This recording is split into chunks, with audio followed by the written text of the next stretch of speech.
मतलब जनवरी 2028 में आपका डीए होगा 68%, ये उन्होंने कहा है। ठीक है, अब ऑलरेडी आप जनवरी जब वेतन आयोग मिलेगा आपको, आप ऑलरेडी 68%, मतलब इसका कितना बना, अगर हम इसको कन्वर्ट कर रहे हैं फिटमेंट फैक्टर में तो 1.68, ये आप ऑलरेडी फिटमेंट फैक्टर ले रहे होंगे। हमारे इस सरकारी कर्मचारी हब में आपका हार्दिक स्वागत है। तो लीजिए, आपकी सारी कन्फ्यूजन जो 8 CPC के रिगार्डिंग थी वो सरकार ने यहाँ पर दूर कर दी। सरकार के एक अर्थशास्त्री ने यहाँ पर चीज़ों को उजागर किया। सरकार क्या सोच रही है, सरकार आपके हाथ में कितनी सैलरी देना चाहती है, उन्होंने साफ लाइव टीवी पर यहाँ पर अपना कैलकुलेशन सामने रखा है। इससे आप काफ़ी ज़्यादा रिलेट कर पाएंगे। जैसा आप सोचते हैं वैसे ही यहाँ पर सरकार भी यहाँ पर सोच रही है। ठीक है, आपको इस वीडियो में ये मालूम चल जाएगा कि हाँ, सरकार इतना ही कुछ देने वाली है, इतनी हमारी पेंशन देगी, इतनी हमारी सैलरी देगी, इतना हमारा अलाउंस देगी। ठीक है, सारी खबरें बताएंगे। अगर चैनल पे आप नए हैं, चैनल को आप ज़रूर सब्सक्राइब करें, साथ में आप घंटी का निशान दबा दें ताकि आने वाले वीडियो की नोटिफिकेशन आपको मिल पाए जब भी हम केंद्रीय कर्मचारी से रिगार्डिंग कोई अपडेट आपके सामने ला कर दें। जो भी चीज़ें होंगी या PDF लिंक होगा या लेटर होगा, मैं आपको डिस्क्रिप्शन बॉक्स में दे दूंगा, वहाँ से आप उसे डाउनलोड कर सकते हैं। चलिए, जो उन्होंने कैलकुलेशन सामने रखा है आप 100% सेटिस्फाई होंगे उससे।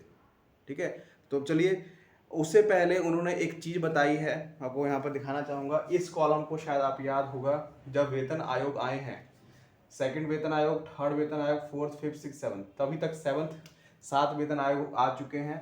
आपने उन्होंने जो बताया है मैं बता रहा हूँ आपको। सेकंड में जो शुरुआत हुई थी 14.2 से, अब यहाँ पर उन्होंने कहा है कि फिटमेंट फैक्टर रोल नहीं है।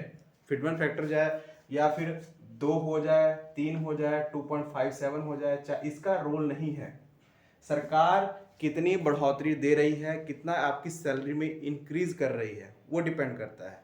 तो उन्होंने बताया कि जैसे सेकंड CPC में 14.2 सरकार ने सैलरी बढ़ाई थी, 3 में 30, 4 में 27 और 5 में 31, मतलब ये 3 जो साल थे, जो 3 वेतन आयोग थे, ये रेगुलर वैसे ही चलते रहे, इसमें कोई बदलाव नहीं आया है।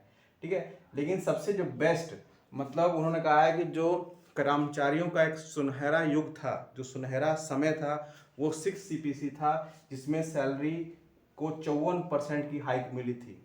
54% सरकार ने अपनी तरफ से सैलरी बढ़ाई थी। यही वो साल था जिसके बाद सब कुछ बदल गया। लेकिन 7 CPC में सरकार ने 2.57 का सपना दिखाया कि हमने सैलरी को 2.5 गुना कर दिया है, लेकिन सरकार ने 14.3 की बढ़ोतरी दी थी, ये उन्होंने कहा है। अब उन्होंने अपना कैलकुलेशन सामने रखा है, मैं आपको दिखाना चाहूँगा, बोर्ड पे समझाना चाहूँगा। आप सभी जानते हैं कि आपके वेतन आयोग आने में अभी 2 साल मैक्सिमम पड़ा है, मतलब 28 में जाके 28 के जनवरी के में जाके आपकी सैलरी मिलना चालू होगी। मतलब इन्होंने कहा है कि जनवरी 2026 में जैसे आपका DA 60% हो जाएगा, ठीक है, वही जुलाई में आपका 62% हो जाएगा। वैसे ही अगर हम देखें अगले जनवरी में, मतलब जनवरी 2027 की बात हो रही है, उस टाइम 64% हो जाएगा। जुलाई में 2027 में यही 66%। और जब आपकी सैलरी मिलेगी, मतलब जनवरी 2028 में ये हो जाएगा 68%। उन्होंने कहा है कि ये बिल्कुल तय है कि 2% से ज़्यादा आपका DA अब नहीं बढ़ने वाला। सरकार जितने भी बेस ईयर लगा ले, लेकिन 2% से आपका DA नहीं बढ़ने वाला। मतलब जनवरी 2028 में आपका DA होगा 68%, ये उन्होंने कहा है। ठीक है, अब ऑलरेडी आप जनवरी जब वेतन आयोग मिलेगा आपको, आप ऑलरेडी 68%, मतलब इसका कितना बना, अगर हम इसको कन्वर्ट कर रहे हैं फिटमेंट फैक्टर में तो 1.68, ये आप ऑलरेडी फिटमेंट फैक्टर ले रहे होंगे। 2028 के जनवरी में ऑलरेडी आप 1.68 फिटमेंट फैक्टर ले रहे होंगे, उन्होंने ये कहा है। ठीक है, अब सरकार जैसे 14 पॉइंट ट्रेंड देखे हैं हम, उन्होंने बताया है कि सरकार अगर 15%, उन्होंने 3 सिनेरियो रखे हैं, 15, 20 और 25, इससे इस कॉलम में ही सरकार रहेगी। 15 से 25% सैलरी बढ़ाएगी अगर हम इसका एवरेज निकालते हैं तो, उन्होंने ये बताया। ठीक है, अगर 15% सैलरी बढ़ती है तो 1.68 तो आप ऑलरेडी ले रहे हैं, तो कितना फिटमेंट फैक्टर बन गया 1.83। अगर 20% बढ़ा तो 1.88, 25% बढ़ता है तो 1.93। इससे ज़्यादा सरकार नहीं जाएगी।